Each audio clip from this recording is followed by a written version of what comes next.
Welcome back, students. Welcome to Priya's Lifescience Academy. This is your educator Priya. Today I'll teach you another chapter of ecology, which is population pyramid, which is a very important chapter. So please pay attention, students. What idea comes in your mind when I say population pyramid? What it says? It looks like a pyramid, like this picture, but what it actually depicts, what this pyramid actually depicts, why is it known as population pyramid? Because population pyramid, also known as age pyramid, is a graphical representation that shows the distribution of various age groups, okay, in a population. For example, like we have different age groups in our population.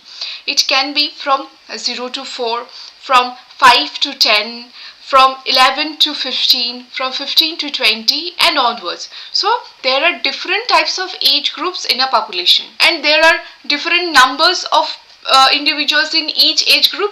So when we present them in a graphical way, that gives us a pyramid which is known as a population pyramid, like this. Here we put the number of individuals in each age group. It is the age group of the population, and here the number of the population. When they both are put together, gives us a graphical representation of a population pyramid. Like this. Here you can understand that these are the ages. The lower level, the base level is the children, the middle is the working age or the adult, you can say, and the upper part is the elders. So this is the age group, and when we put the age group according to their number of individuals in each age group, it gives us a shape of a pyramid, which is known as a population pyramid. So I hope you understood what is a population pyramid. When we arrange the number of individuals in each age group in a graphical way, it gives us a population pyramid. Okay, it provides a visual summary of age and sex composition of a community or species. Also, because if we get a population pyramid, it gives us a picture that how many individuals in each age group or how many individuals in each community. Okay, these graphical representations categorize individuals by age, I told you, by cohorts like juveniles, adults, seniors, and illustrate the proportion of each age group within the population. By analyzing these pyramids, ecologists can infer growth trends, reproductive strategies, and survival rates, which are crucial for conservation and resource management.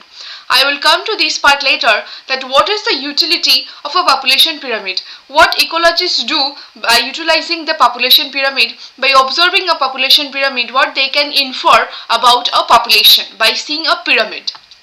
Now you can see here that population dynamics importance in ecology reveals the trends of birth rate, death rate, life expectancy. Resource management helps in planning for conservation, wildlife management and habitat protection. Ecological health indicates potential for population growth or decline influencing ecosystem balance. Okay, so these are the things you can know when we study a population pyramid. We can tell about their birth rate, death rate, life expectancy. We can tell that is this population need for conservation strategy or any kind of thing that is needed to be done for that particular population. Okay, and the key components in x-axis represents the number of percentage of individuals often spread by sex. I'll give the detailed view of the pyramid later. And the y-axis represents the age group from youngest at the bottom to the oldest at the top. I told you, youngest at the bottom the children and the oldest at the top the elders, and in the x-axis the number of individuals are depicted. Okay, so there are actually three main types of population pyramid depending on the growth of the population. Number one is the expansive population, or you can see it as triangular pyramid. It is seen in a growing population. What is the picture of the population? The base is very broad.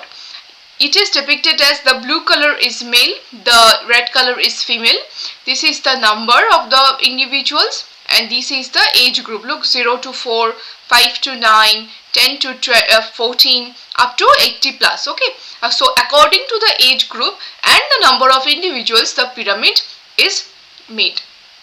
Now, what is the shape of the pyramid? It has a broad base with progressively narrower tires. You can see the very broad base. The base is very broad. So what it depicts? It depicts that there are a lot of young individuals present in the population, because you know in the base there are the children population. I told you before.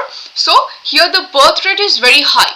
So what's the characteristic of this type of pyramid? High proportion of juveniles, juveniles means young, indicating high birth rates and rapid population growth. Okay, often seen in species with high reproductive output and short lifespan like insects, rodents. So the individuals which have a very high birth rate, high population growth, exponential growth, those individuals show this type of population pyramid. And what is the ecological implication? It suggests a growing population which may strain resources if unchecked, because if the population keeps on growing and if we don't check the population number, then the resource will be limited at some point. Okay, common in environments with abundant resources or low predation. It's very natural when there are a lot of resources, then only individuals tend to grow abruptly. Okay, example, a mosquito population booming after rainy seasons with many larvae and few adults. Okay, so this type of population, when we can see a high birth rate, this type of population comes under this pyramid, and the population gives us a shape of a triangular pyramid. Okay, it gives us a triangle.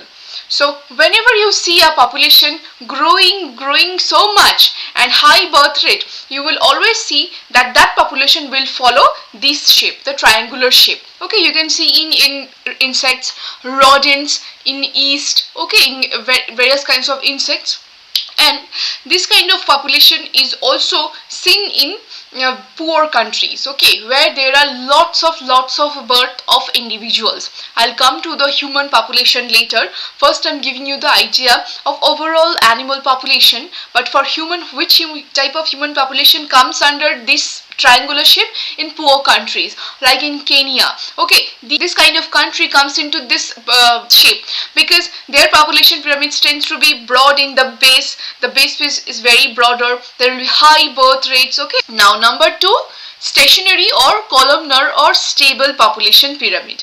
Here you can see a bell-shaped pyramid. Okay, you can see a bell-shaped pyramid. It is of course male and it is of course female. Okay, and the shape is rectangular with relatively equal proportion across age groups. You can see that the middle group is somewhat bumpier. The lower group is the children group, I told you.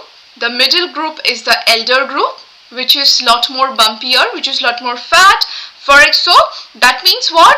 The middle group is much more larger in population and the older age group is very low.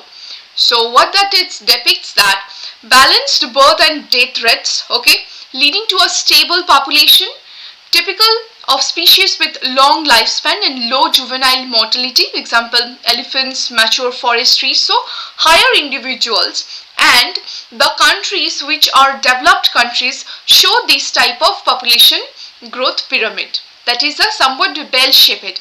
Pre-reproductive and reproductive phase are somewhat equal. What is pre-reproductive and productive?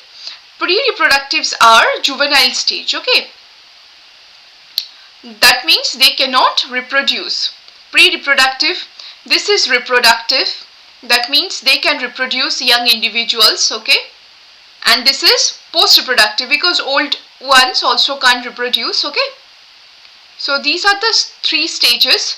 You can also name these as children are named as pre-productive, adults are named as reproductive, and elders are named as, or old people are named as post-reproductive. Okay, so whenever you see a bell-shaped curve, that means you will understand that this type of population is a stable population.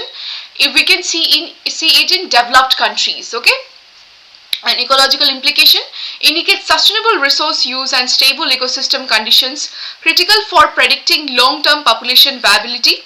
Example, a wolf pack in a balanced predator-prey system with steady recruitment and adult survival. This is example from an animal population where you can see a prey-predator system is somewhat balanced, so not so much juveniles in the population. Common in species with longer lifespan, stable environments like many large mammals, human populations in developed regions. Yes, I told you. So this type of population pyramid you will only see in a stable population where the prey-predator relationship is much more stable, and if you say about human population, you can see it in the developed countries, okay, where pre and post reproductive stage are somewhat equal in shape, and the older population is much lower.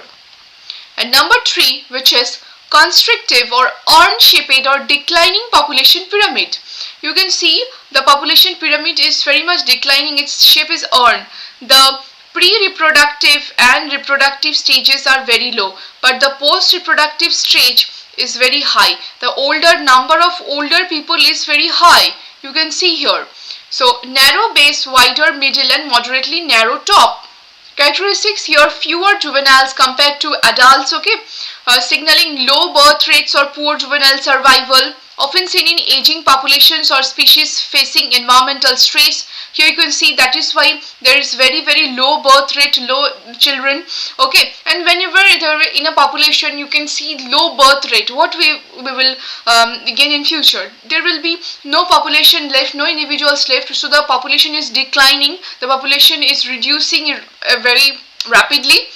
Ecological implication: warns of potential population decline, promoting conservation action. I told you, by seeing a population pyramid, you can ascertain certain points, whether it needs conservation strategy, whether it needs to be checked randomly, okay. Common in habitats degraded by pollution or climate change. Example: endangered sea turtles with low hatching survival due to beach erosion or predation. So this happens in animal population due to predation. Because of the predation, the sea turtles are declining in its number. So that population is in constrictive or declining shape. It's in urn shaped, where very low juveniles. That's why the population is going to be declined very soon. So this type of population pyramid you can see in aging population, this type of pyramid you can see in adult population, and this type of pyramid you can see in young population, okay. Now, what are the ecological significance of the population pyramid? Each pyramid provides insight into population trend. I told you that expansive pyramid, when you see the first pyramid, the triangle, that predict resource demands, okay, because there are a lot of individuals present, lot of juveniles present that needs resource to be alive, okay, while constrictive ones highlight conservation urgency. The last one I showed you, it needs conservation because very small juveniles, and if very small juvenile individual present, so there will be no individuals left to give birth to the young adults, so that needs conservation. Number 2, species strategies. Reflect life history traits that are selected versus case selected species. I told you about R selected and case selected species. So R selected species are those individuals which have a high birth rate and very short lifespan. Case selected species, lower birth rate but higher lifespan. So case selected species often follows this stationary or columnar or stable population growth pyramid, okay. Ecosystem health. Sudden shifts in structure may indicate environmental disruptions such as invasive species or habitat loss. So I will tell you that not any single population will strictly follow a specific type of age pyramid. The pyramid can be shifted according to the environmental condition. Okay, so I'll give the picture or example in later slides that how population can change from one shape to another.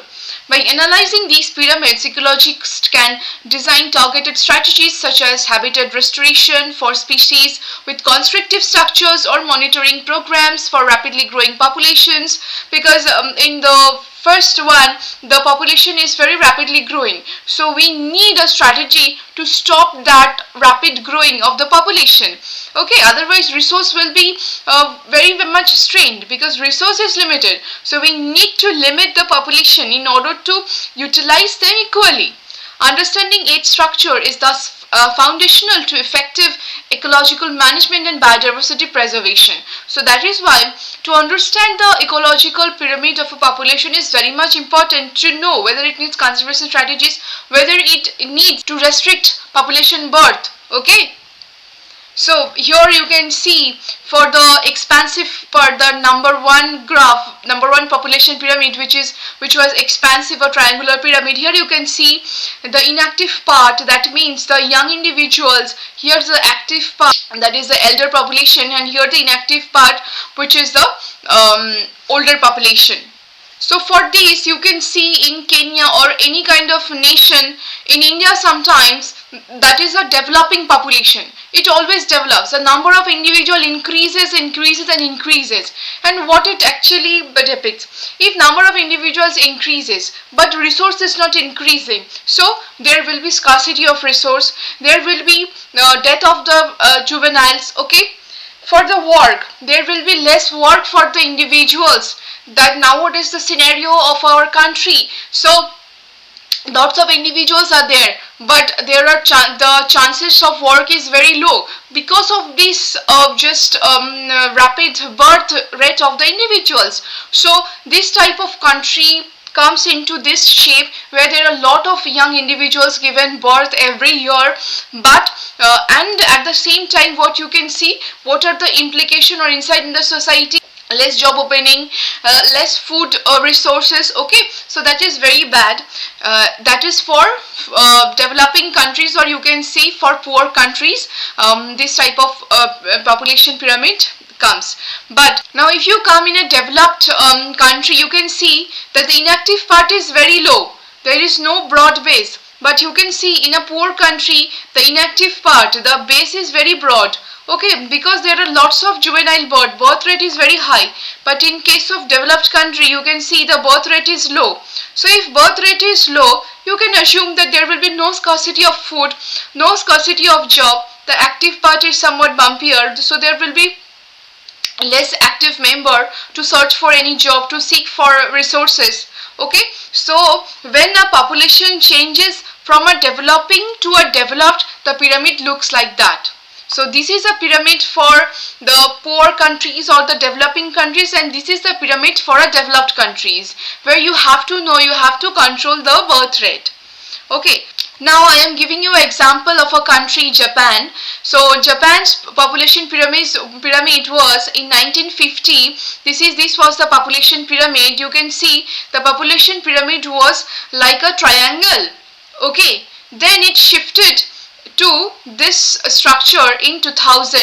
It shifted like the bell-shaped curve, bell-shaped pyramid, where you can see the birth rate is reduced. But at the first, birth rate was so high, but it has reduced its birth rate, okay. Then what will be at 2050? What is the forecast? That at 2050, what will happen? The birth rate will be very low and the older population will be very high. But that is a problem. This is the ideal population you should have in any kind of population. But this is very wrong, because when there is too low individuals, there will be no individuals left to give birth to the young.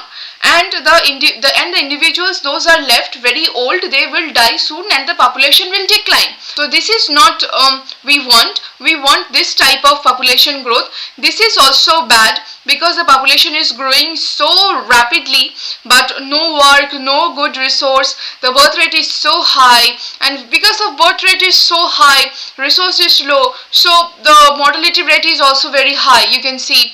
And for this, everything is under control, the stable population, but this is also again not required, where very low birth rate is there. Low birth rate always gives to a declining population, okay. So you can see how a country's population pyramid can change over time. If you have a strategy to change your population pyramid, you can do so by obtaining specific measures. So Japan also took the measures of lowering its birth rate. That is why it has shaped like this, a stable population pyramid, okay. Now again, I am giving you a rapid example of tree population pyramid. This is the population pyramid for rapid growth. It's for Kenya, the triangular shape. This is the for slow growth for United States, the stable population pyramid, the bell-shaped pyramid, and this is the zero growth decrease Italy, and this is also known as declining population pyramid. Okay, so these are the three basic pyramids. You can see these are the examples from three different countries where we can see the population trend for Kenya, United States, and Italy. And this is an overview of three population pyramid: expansive, stationary, and contractive, and the type of pyramid, the development, the birth rate, the death rate, life expectancy, age groups. You can study these very nicely, and you can take the note of this slide.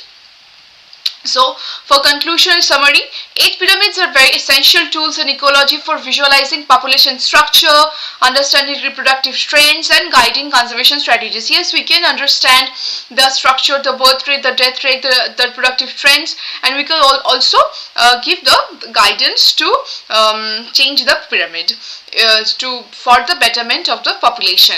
And final thought, by examining different pyramid shape, expansive, stationary, and constrictive, ecologists can infer the underlying biological and environmental factors driving population change. Yes, of course, the ecologist can see the pyramid and can tell that what are the biological and environmental factors acting upon the population to shape the population in that stage. Okay, I hope you understand, students. If you have any questions, you can always ask in the comment section. I'll be very happy to give you a suitable reply.